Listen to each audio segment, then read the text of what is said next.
Speaking of the ACLU suing the government over Obama's mistreatment of children at the border, there is an article today, an op-ed in the Wall Street Journal from Wendy Kaminer, a former ACLU board member. It's headlined the ACLU retreats from free expression. The American Civil Liberties Union has explicitly endorsed the view that free speech can harm marginalized groups by undermining their civil rights. Speech that denigrates such groups can inflict serious harms and is intended to and often will impede progress toward equality, the ACLU declares in new guidelines governing case selection and conflicts between competing values.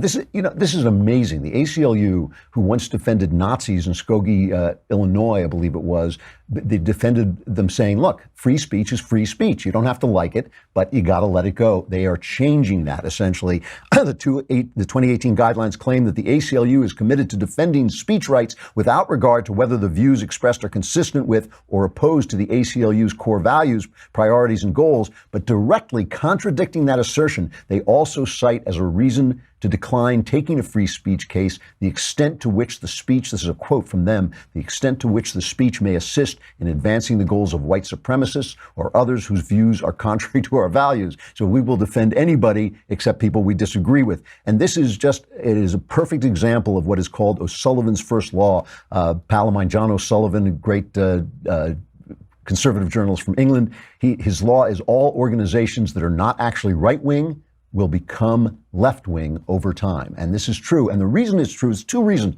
it's true. One is because we conservatives will allow leftists into the conversation, but they won't allow us. So if you're in a writer's room at the TV show Law and Order, which started out as a very conservative show, and the old writers leave and new writers come in, each one of them will always be a liberal writer. They're not going to hire conservative writers. And once the liberals take over,